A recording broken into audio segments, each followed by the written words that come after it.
I think the coolest part to me was that we were having young kids playing on other diamonds at the same time we were going here. And that's what it's about. Get our keep our kids and everything involved in that and look at that. So, yeah. Welcome to episode 336 of Alberta Dugout Stories, the podcast. I'm Joe McFarland. What a weekend it was in Oyen for the first WCBL Rural Roots Baseball Classic. I have a few thoughts, and we have a few guests from the game and festivities in just a few minutes.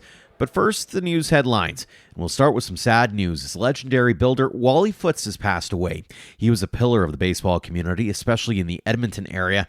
He served as president of Baseball Alberta for 5 years, starting in 1987, and was named a life member in 2001. Foots served as a coach, umpire, volunteer, and organizer, helping found the Edmonton International Baseball Foundation. He has ballparks and an annual Baseball Alberta award named after him. Foots was 92. We head to the big leagues now, and Calgary's Michael Soroka is coming off his best start of the season against Texas. He allowed no runs on just 2 hits and a walk, while striking out 7 in 6 innings of work to pick up the win in a 2-0 Washington victory. He's now 3-3 with a 4.86 ERA in 7 starts. Soroka is expected to be back on the hill again Thursday against the New York Mets. Former Okotoks Dogs outfielder Jacob Melton has seen regular time with the Houston Astros since being called up June 1st. He's hitting .174 with 2 RBI and 3 stolen bases in 8 games. Eric Sabrowski is getting closer to a return with the Cleveland Guardians. After being shelved during spring training, the AHP alum made a couple of relief appearances with the Arizona Complex League Guardians, one in AA Akron and one in AAA Columbus on Tuesday night. We'll see how long he's there before getting called back up to the big league squad. Speaking of comebacks, Adam Macko is back in AAA with Buffalo after a month of rehabbing in the Florida Complex League. The Blue Jays prospect and Vauxhall Academy grad threw 4 runs of no-hit baseball in an 8-6 Bisons win over the Syracuse Mets this past weekend. He walked 3 and struck out 4 in that contest. That performance also has Jays fans wondering when he might get the call-up. His teammate and former Vauxhall roommate Damiano Palmigiani finally got his first round tripper of the season. 0-2 on Palmigiani. Here's the pitch. Swinging a fly ball. Drilled in the air deep left field. A 3-run homer for Palmigiani. He crushed it. 422 feet. And the old foe for Syracuse, the home run, has bit him once again. Buffalo now leads 8-4 thanks to a 4-run top of the 10th inning. He's hitting .161 with a homer and 13 RBI in 37 games for the Bisons. When he's not doing it with his bat, Dogs alum Tristan Peters is doing it with his glove again. This ball is looped in a shallow left field, scrambling forward, diving on it is Peters! Tristan Peters pilfers another hit away from an International League hitter. Oh, and by the way, Peters is also doing well at the dish as he's up to .295 for an average with 6 homers and 35 RBI in 63 games with the Durham Bulls. Fellow Dog Gavin Logan had his first homer of the season with high A Hillsboro hops. Pitch is lined out into left center field, going back as Thomas looks up, it's gone. And this game just got blown open. Logan with a 3-run homer. It's his first home run of the season, and it's now 5-0 in favor of Hillsboro. Logan's now hitting .263 with 10 RBI to go along with that dinger on the campaign. And just 3 days after getting his first professional home run, which we highlighted on last week's show, Innisfail's Nathan Flewelling did it again with the Charleston River Dogs. Infield at double play depth. First pitch swung on, hammered down the right field line, and this ball is gone. A line drive home run for Flewelling, who blisters one over the wall in right field. He turns around a 95-mile-an-hour fastball, hit it 107 off the bat, and 344 feet down the right field line. And just like that, the River Dogs are right back in it. It's now 4-2. After a slower start at the plate, Flewelling is hitting .296 in June with 2 homers and 5 RBI. His former Sylvan Lake Gulls teammate and fellow 2024 MLB draft pick Owen Pote has signed on the dotted line with the Cincinnati Reds. The Sherwood Park native and 19th round pick had been tapped to play in Okotoks this summer, but officially signed with the Reds after a season at Barton Community College. Over to the WCBL now, and the Medisnap Mavericks have taken over top spot in the weekly power rankings. They've been cruising leading this season, scoring more than 10 runs a game. The Saskatoon Berries and Okotoks Dogs round out the top three. This week's Player of the Week, as announced on this week's WCBL report, is Carter Beck of the Saskatoon Berries, who returned to hit 3 home runs in his first 2 games. He's hitting .500 with 13 RBI in his first 5 contests. As mentioned, we'll get to the Rural Roots Baseball Classic in a minute, but baseball history in Western Canada is on full display. Also this week, the Regina Red Sox honored the famous Indian Head Rockets on Wednesday against the Swift Current 57s. Former players Nat Bates and Willie Reed were in attendance, while new baseball cards created by Robin Jensen and the Indian Head Museum were also up for sale. We'll be doing something special for those cards coming up on SaskatchewanDugoutStories.com. The 2025 West Coast League season is underway as well. After starting the season 4-0, the Edmonton Riverhawks dropped 2 to Bellingham to finish out their 6-game homestand. They're now on the road for games against Kelowna and Kamloops, winning their first game on Tuesday. They'll be soon back at it for a 6-gamer at Remax Field. A cool opportunity for a handful of Alberta players who are part of the Baseball Canada Junior National Team. They're taking part in a series of games against MLB Draft League teams. Alberta's Easton Katura and Tay Thierman are on that roster, as are Dogs Academy products Tim Piazantine, William Labonte, and Max Poirier. Speaking of the MLB Draft League, a few players with connections to this province are hoping to make an impression to hear their names called in July.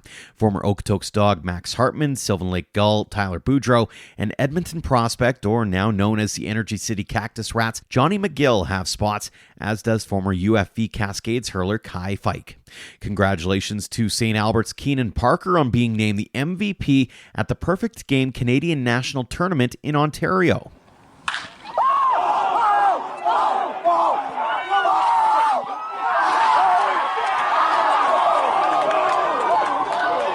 He hit a grand slam as the Langley Blaze knocked off the host Great Lakes Canadians in the final.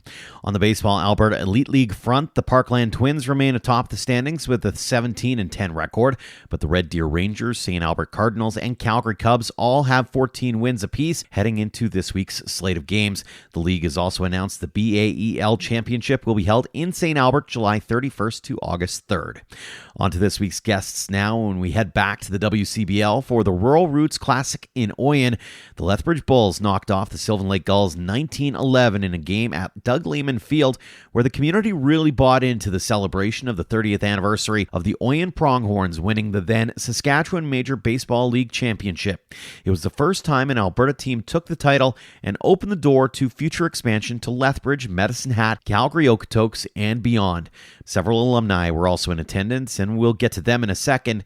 But first, one of the big pieces of news that came from the weekend was during the pregame ceremony, where Mayor and longtime baseball advocate Doug Jones was surprised when it was announced that the old Alberta RCMP Century Park, where Doug Lehman Field stands, is being renamed in Jones's honor. He's a former WCBL president, former Baseball Alberta president, and longtime baseball builder with a hand in many programs and organizations over the years. After the game, we sat down to talk about the honor, his legacy, and what the weekend meant to him and the community. Doug, first off, all the feels post-game. How are you feeling about all that's transpired today? Just overwhelmed. It's great. I didn't expect it to get this way, and it's good. It's great. Take us back to the initial meetings and the conversations had about, could we do this? Should we do this? What was your mindset going into it? Well, it was sort of a dream type of thing, but Kevin had proposed it to us, and and I was thinking, okay, we could maybe make things like that work. I don't know. And took a little bit of work, to get everything put together, but it was great. It was fantastic. Absolutely was. Yeah. Let's take me into your mind as you're out at home plate, and you're thinking you're doing one thing, and then your wife joins you, and you've got people surrounding you. Yeah. Is there a moment where it kind of dawns on you that something's about to happen here? Well, I couldn't figure what the hell pardon me, the way she's coming out, I never even thought about it, really. I just, I should recognize her too, and all, and then I haven't thrown a ball for 20 years, and son, it's just up in the dugout almost, and, it was great. It was a great day, Absolutely. I'm glad that Kevin put it forward as, to the board, about that as the first time type of try it, and it was great. And, anyway, it was great. How cool has it been from your perspective to see the past and present come together, right? Like you've got the Oyen Pronghorns, the 30th anniversary, but also getting to showcase this league that is obviously still near and dear to your heart all these years later. Yeah, well, it is. And I think part of the thing was back when I mentioned about, Shirley McCallum, who's the deputy. She had a vision there. All her people, like her dad and her relatives, they all played baseball, and that was hard. So it was easy to have a chat with her to try and forward this, because, as I said before, we weren't doing very well as a province across Canada. And that was that was a goal. And of course, it's turned into more and bigger things, which is great. We got academies. We got more academies than any of the provinces now, and it's just great. Could you have ever imagined 1995 SMBL versus 2025 WCBL, and just the difference, whether it be gameplay or whether it be just the stature of the league? Like, I can only imagine being in your head and seeing kind of the two polar opposites to a certain extent of what the product is now. Yeah, no, it has changed dramatically. It's gotten to be more professional, all those type of things. Before we were sort of like almost like a bunch of farm boys, type of thing, back then. When we started in 93 and then we got better and we, did pretty good, all of a sudden we did pretty good in 95 against the National. Like, oh, shit, maybe we can do some more things. Mm-hmm. And it takes everybody in the baseball world to come together and do those things.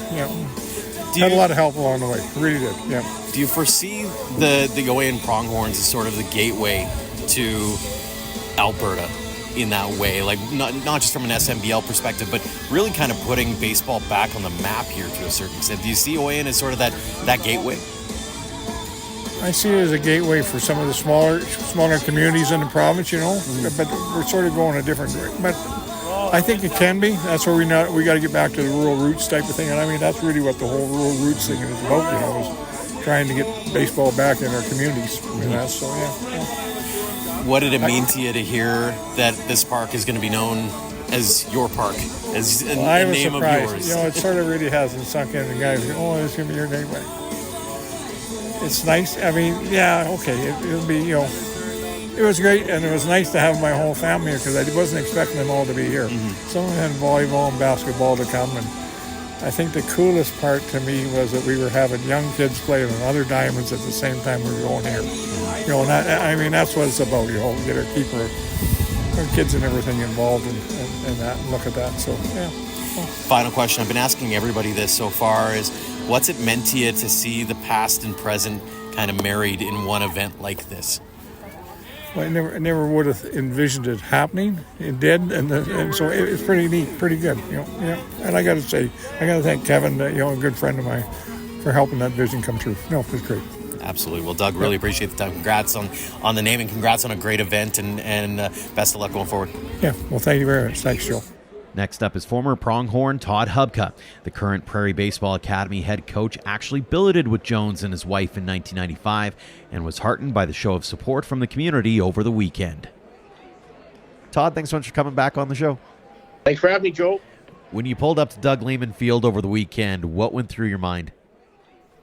You know what? Pulling into the town of Oyen, like it was, I don't know, 30 years ago, it seemed a little bit bigger than what it is today. So, and we were talking about earlier, like I lived with the Joneses, which, was right on the corner of the complex. And I pulled in and I didn't see the field. And I remember being out on their deck and you could see the field, and I was a little confused, but figured, 30 years, trees actually grow. So, when we played back in, 30 years ago, the trees were just planted, and so you could see, it's the prairies forever. So, so I was a little confused at where the diamond was, but kept driving, and of course, found the field. So, Take us back to 1995. You said that was a special team. What made it special in your eyes?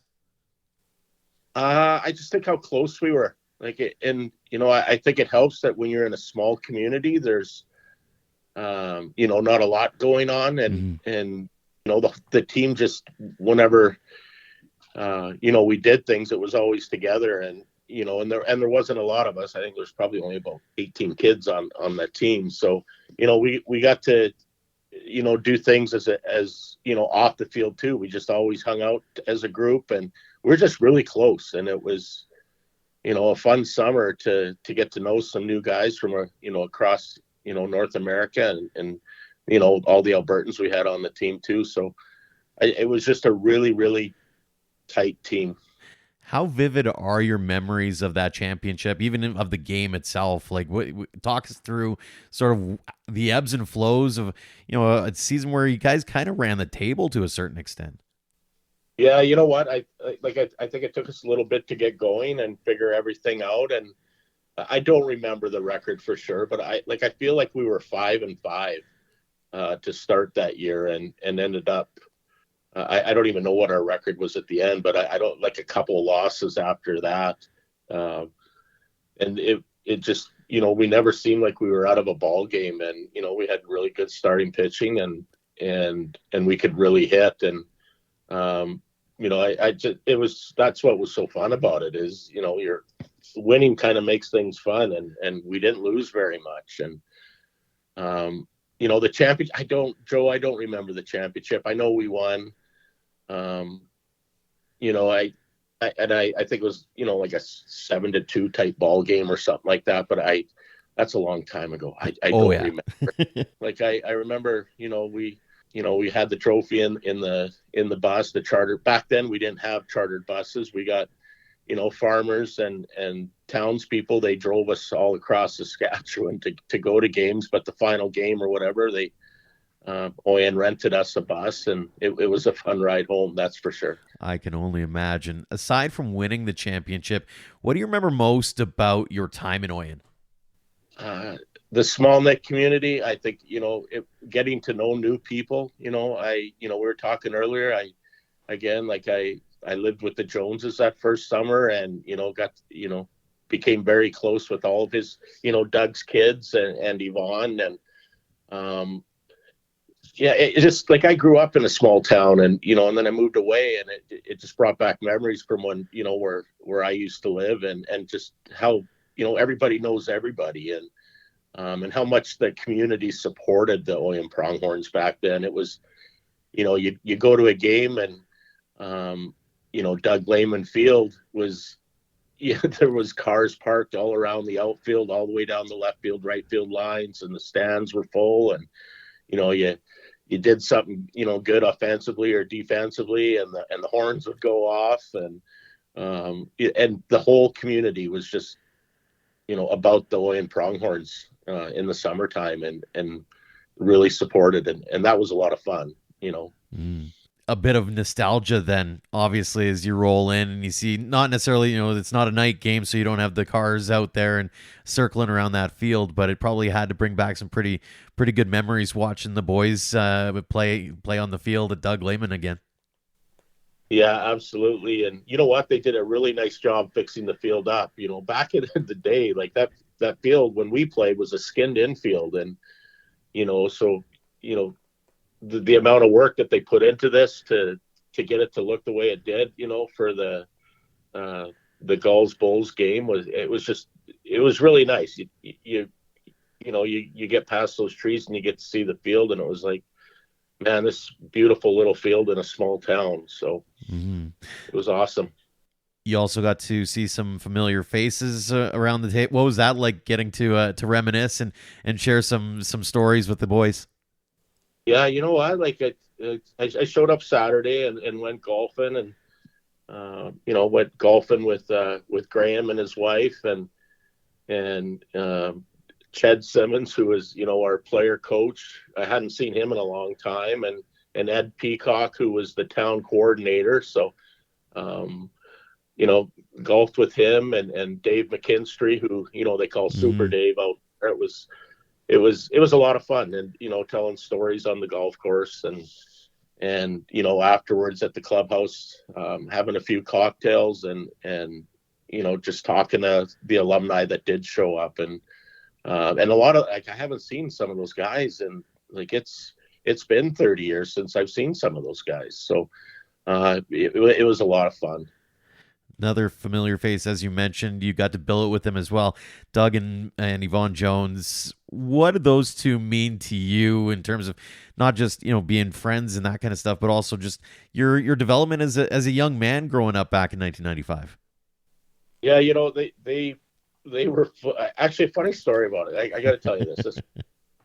So, I showed up there and I didn't know where I was billeting or anything, and that's typical Doug. So I think there was 5 of us at Doug's place when we first all rolled in. Everyone else had billets, but 5 of us. And I was walking up the stairs, and I don't know if Yvonne knows this, but anyway, I was walking up the stairs, and Yvonne was giving Doug a little bit of crap about, okay, enough of all these kids in our place every summer, we don't need any billets this year. And they had a beautiful house. The basement was probably about 1,800 square feet. And so I heard her say that, and I was like, I'm staying here this summer. I'm not going anywhere else. So anyway, the next morning I woke up and I made sure the dishwasher was unloaded. The kitchen was clean.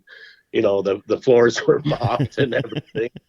And a day goes by and she goes to Doug, everyone's got to go but Todd. Todd can stay. So, that's how I got to stay there that summer. I just made sure that I took care of what I had to take care of to make sure Doug wanted me there. So, yeah. Oh, that's a fantastic story. Obviously, a big piece of the weekend, too, was the pregame ceremony and getting to honor Doug in the way they did. How fitting is that in your eyes?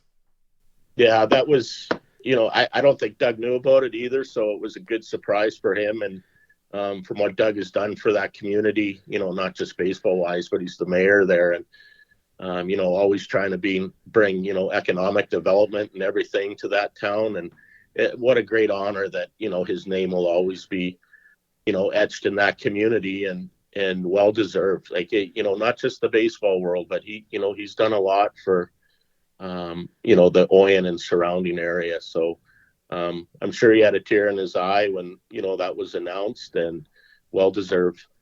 How cool was it just in totality, the weekend that was through the eyes of Todd Hubka?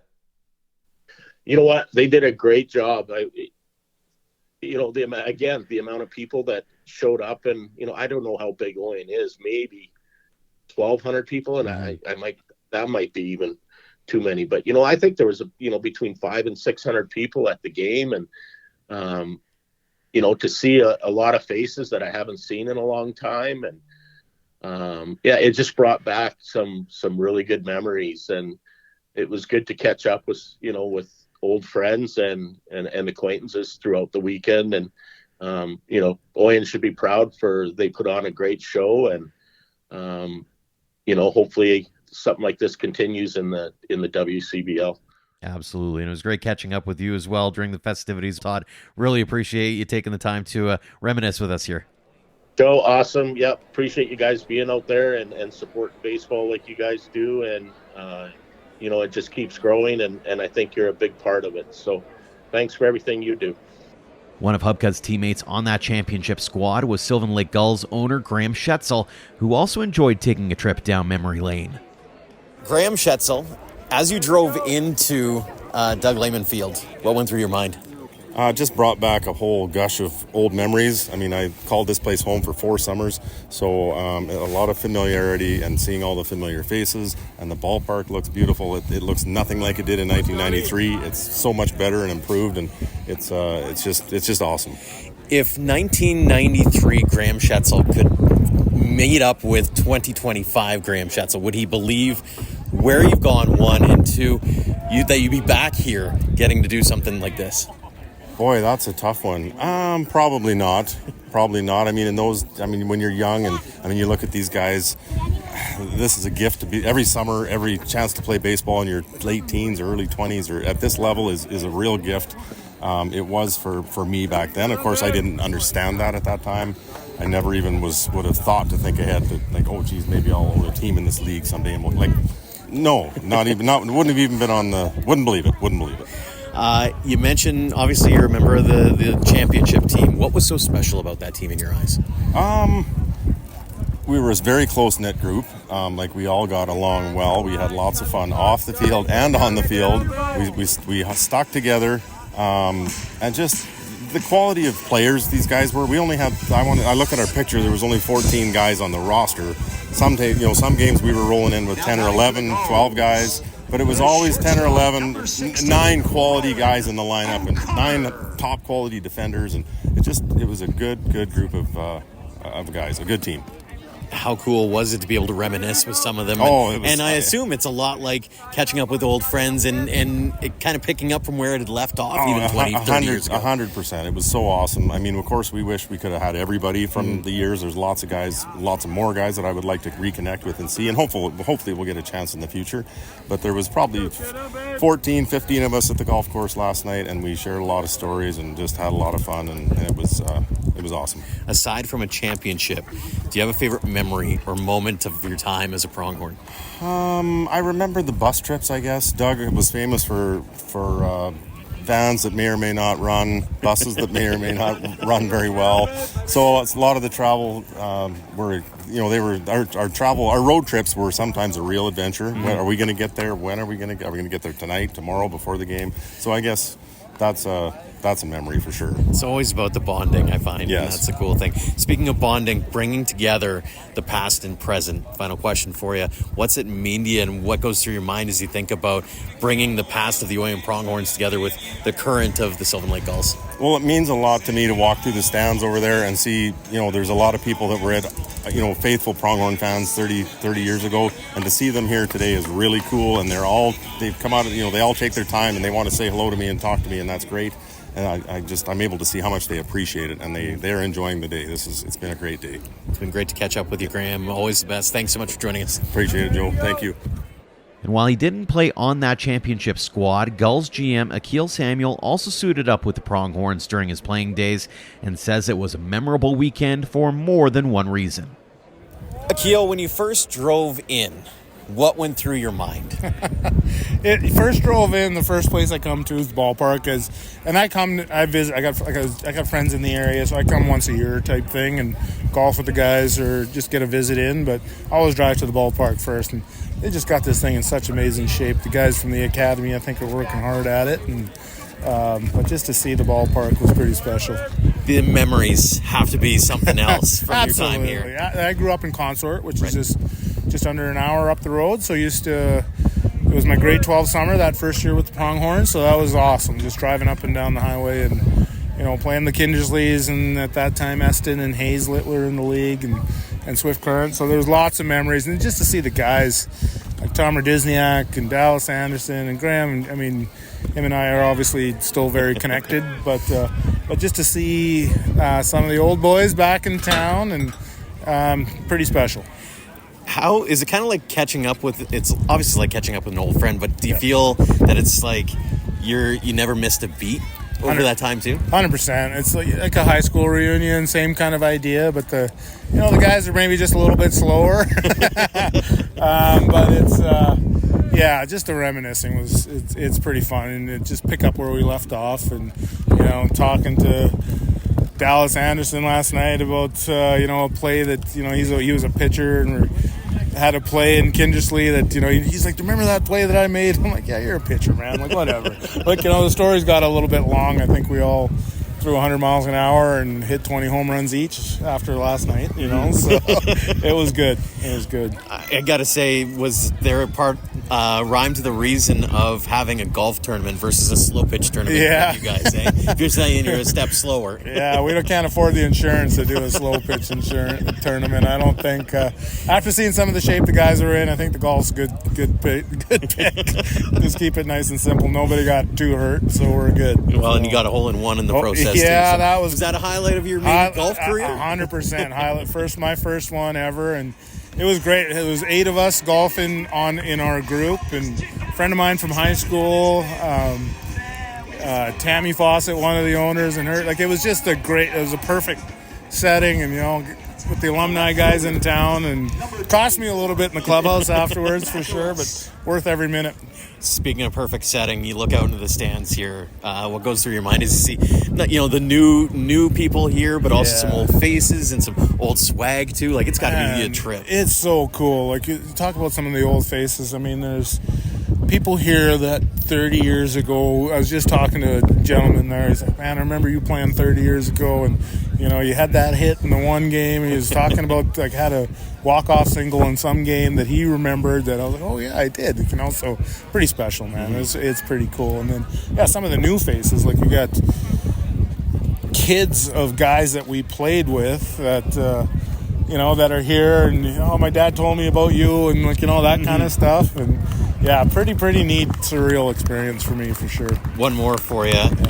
As you look around and you go, like, you're watching obviously your team playing, and that is, how cool is it to bring the past and present together in a venue like this? So cool. I mean, this whole project in Sylvan Lake for us stemmed from here, from 1993 to where we are right now.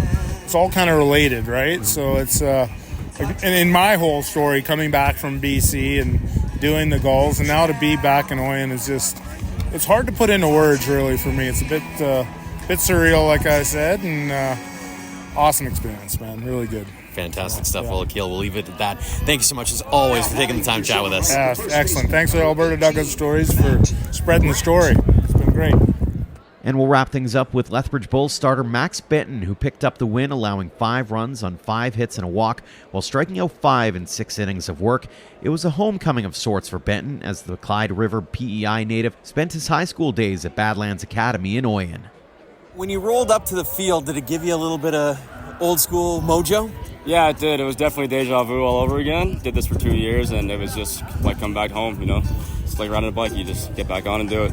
Was it kind of in the feels to a certain extent? Because this place meant a little bit to you over those 2 years. Yeah, it definitely was a little bit of mixed emotions, and it was also a weird first time ever doing this since I played here about 4 years ago. So it was definitely mixed emotions, but end of the day, we had a job to do and win a baseball game. That's what we did. Obviously, the results came in spades for you.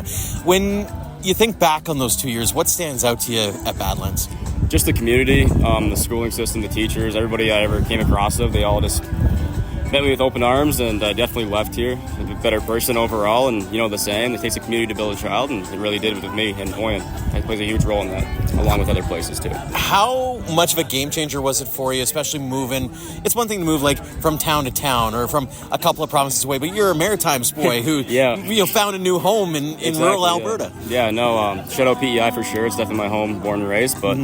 When I came out here, it was just like the East Coast way, very welcoming and supportive of me, and it just let me flourish as a person. You've been able to meet up with a few people that you knew from a couple of years ago? Yep. Saw my old Bill family and their son and daughter, and it was awesome. It was great. Their nephew, I believe.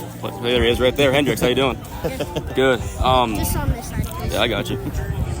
But I saw him yesterday. Played some washers, and it was fun. It was great. It was a great time. Fantastic. Did they make you some good food while you were over there? Big shout out to the Oyen Golf Course for the steak dinner last night. Can't beat that with a stick. It was awesome. Fantastic.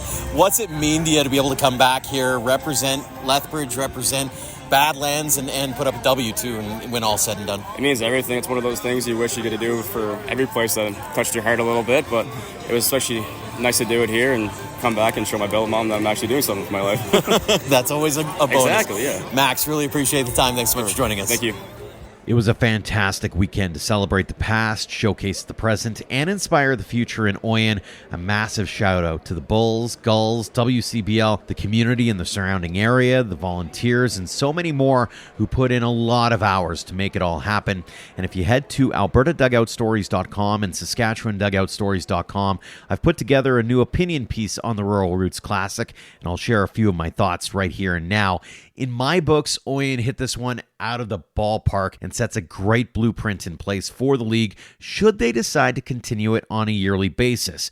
I don't have a vote at the table at all, but I would vote for another one in a heartbeat, given the opportunity to again bring that past, present, and future together. As Doug Jones rightly pointed out, there were youngsters playing on nearby fields. After the game, there was some fungo going on, and that is what it's all about. I know a lot goes into an event like this, including scheduling, and there's the business side to go along with things as well, as the home team for the day might end up losing out on revenue that they would have gained had they been at their own bigger ballpark. It's also not easy trying to make all the logistics work out. I'm sure there were a few smaller things the league could have done differently, but on the whole, in talking with so many people, including fans and even umpires after the game, the average person absolutely loved it. Now, if the league does move forward with another Rural Roots Classic in 2026, my vote is actually for North Battleford. The Beavers were the last team to four-peat back in the 1960s when they were a behemoth in the then Northern Saskatchewan Baseball League. The community has a great ballpark with all the amenities that the league will need. It's the home of the Saskatchewan Baseball Hall of Fame and Museum, and it's also home to former MLB hurler and former Saskatoon Berries pitching coach Andrew Albers. And like I said, I don't have a say in the matter, but it is something for the league's governors to consider heading into next season. Again, congratulations to everyone involved in making it a success, and thank you to everyone involved for all their hard work that they put in. That'll do it for this edition of the show, so thank you again so much for listening. If you like this or any other episode, make sure to leave us a rating and review on your podcast app. As always, a tip of the cap to our Platinum supporters as well, the Okotoks Dogs, Western Canadian Baseball League, and Under the Lights Sports and Entertainment for all they do for us and for the game in Alberta. If you'd like to join our roster of sponsors, head to albertadugoutstories.com/supporters. Until next time, thank you for all of your support online, on social, and on air of Alberta Dugout Stories.